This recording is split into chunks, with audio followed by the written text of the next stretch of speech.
Mãe, quantas mandioca dessa deu? Deu um monte, uma grandona.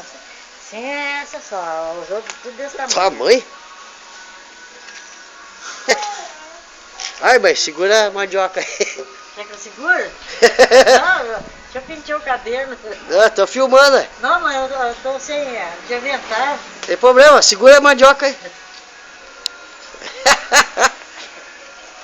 Aguenta segurar, Não, mãe? Fernando, vem ajudar aqui. Deixa eu ajudar a mãe. Não aguento não. Não, não tem que segurar a mandioca. Dá uma ajuda A aqui. mandioca da minha sogra. Levanta ela aqui que eu não aguento não.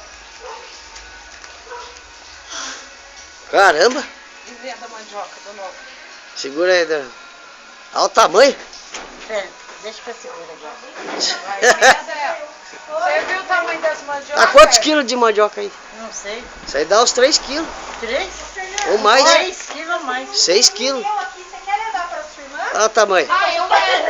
Eu falo, tá, deixa o dinheiro aqui. Nossa Senhora. Porque eu pedi